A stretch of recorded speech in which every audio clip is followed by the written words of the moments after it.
Hello friends, namaskar. Today I shall discuss about the most important and most popular topic of the Indian economy, that is poverty line. We shall go back for the poverty line uh, to 1867 and 1868. For the first time, the grand old man of India and the father of giving the idea of poverty line, Dada Bhai Noroji, has written a book, namely Poverty and Un-British Rule in India, in which he has estimated that the person earning per year should be uh, from 16 rupees to 35 rupees, and if he is earning less than that, he will come under the poverty line, or he will be taken as the below poverty line.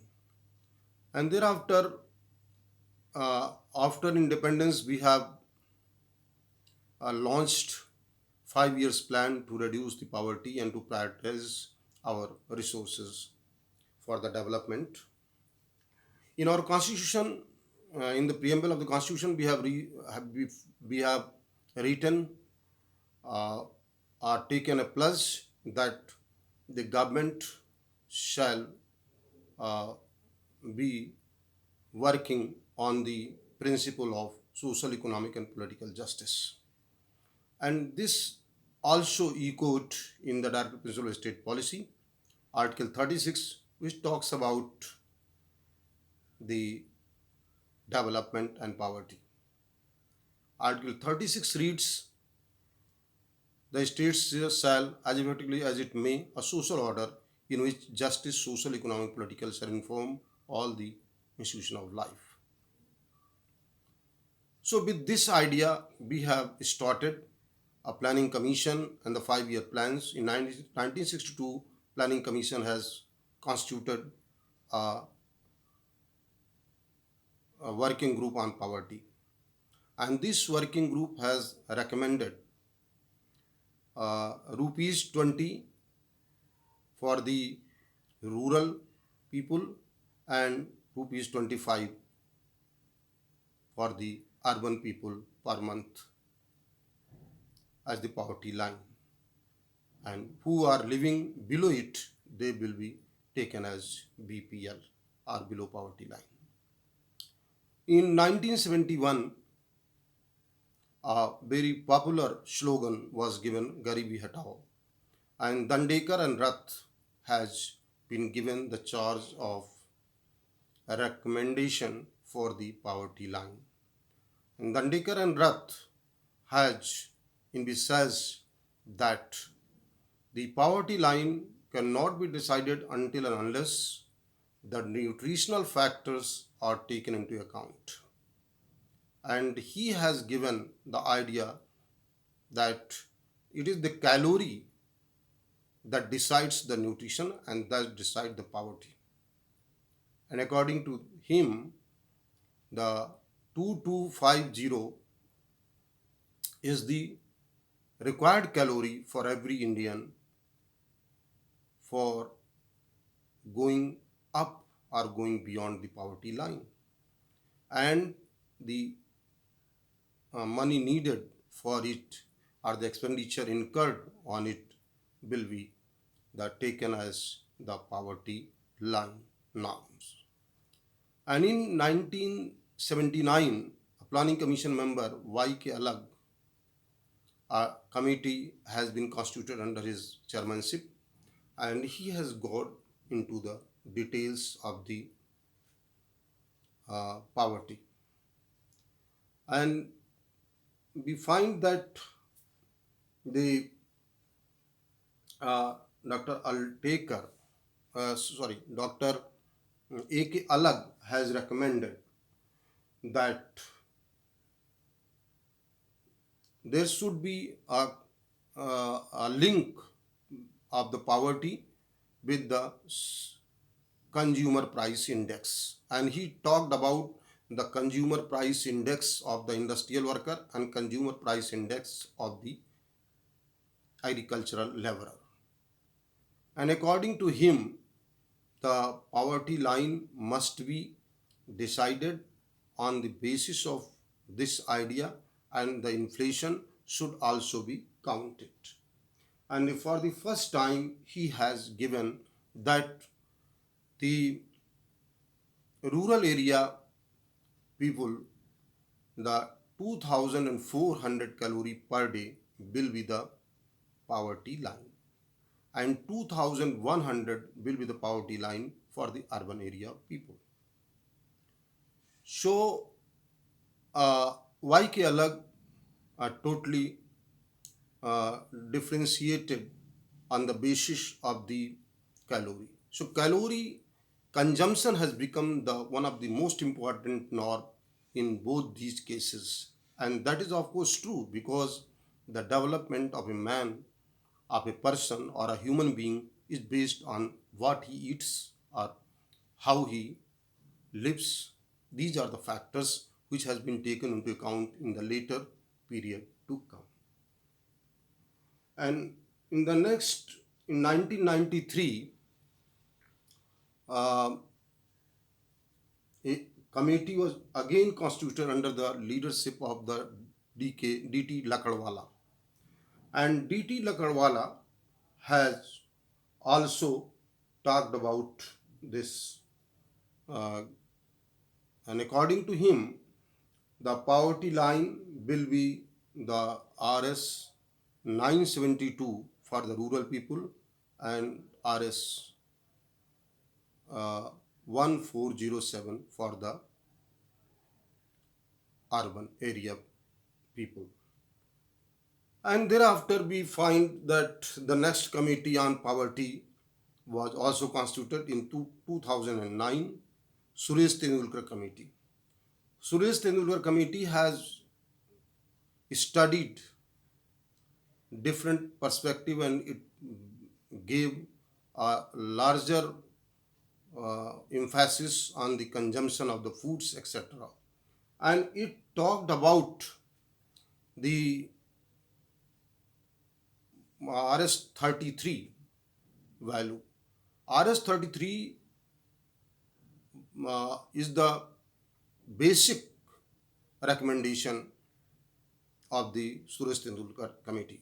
Suresh Tendulkar Committee said that the 33 rupees and the purchasing power of 33 rupees in 2004 and 5 should be the basis for the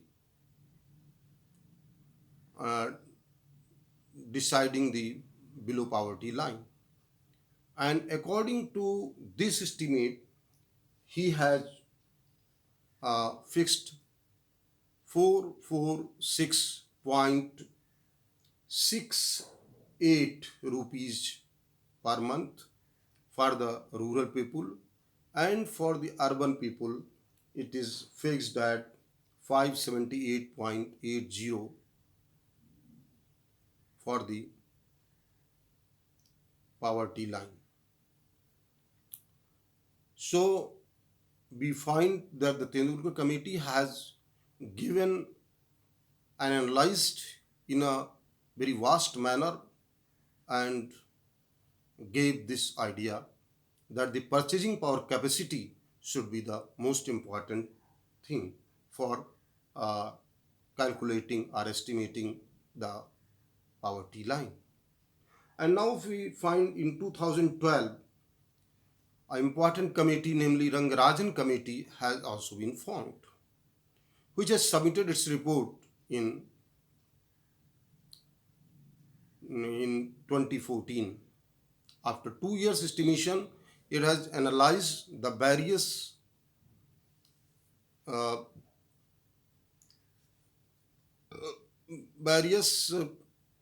deficiencies or concepts which were analyzed in the Suresh Tendulkar Committee, and it has found that the Suresh Tendulkar Committee did not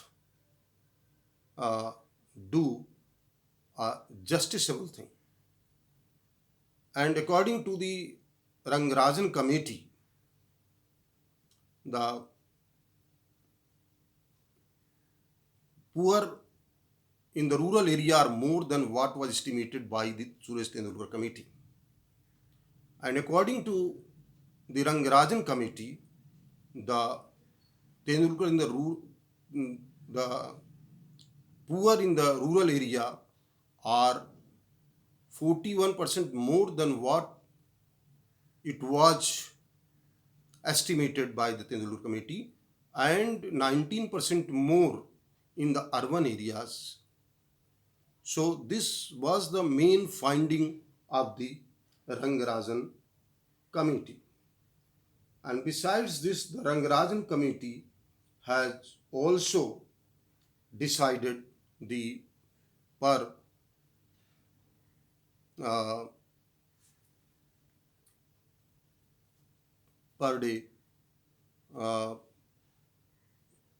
poverty line. And according to the Rangarajan Committee, RS 47 per day was the basis of the poverty line in the urban areas, and for the rural areas it was RS 33. And thereafter we find that the UN Development Council and the Niti Ayog was constituted, and Niti Ayog has decided a different categories for the estimation of the poverty. It has included 12 points, and some points like the financial inclusion, that is Jan Dhan Yojana, Awas or fuel, and the sanitation, schooling, and the factors relating to uh, MMR and child mortality rate, Ayushman, and many other things. And these became the basis of the modern poverty line, and this is called the multi-dimensional poverty line. And this is used in the developing countries by the United Nations agencies and also by the Niti Ayog. According to data issued by the Niti Ayog and the UN Council, it has been found that India has been able to reduce the poverty in 21-22 to the level of 14.91%. So this is the very important figure, and so we see that the approach which has started from the rupees has taken a turn into the nutritional factor, and later on the nutritional factors got more say in the different committees' recommendation. And lastly, the Niti Ayog has included many factors, namely 12 factors, which envisages the human life and which are required for the development of the person. So we can say that the modern norms which have been fixed by the Niti Ayog or the United Nations are very much reflective of the poverty. And besides this, see, a person can develop and the developmental factors are very much important for the reduction of the poverty. Poverty still exists, but we have to reduce it as is envisaged in Article 36 of the Directive Principle of State Policy. Thank you very much.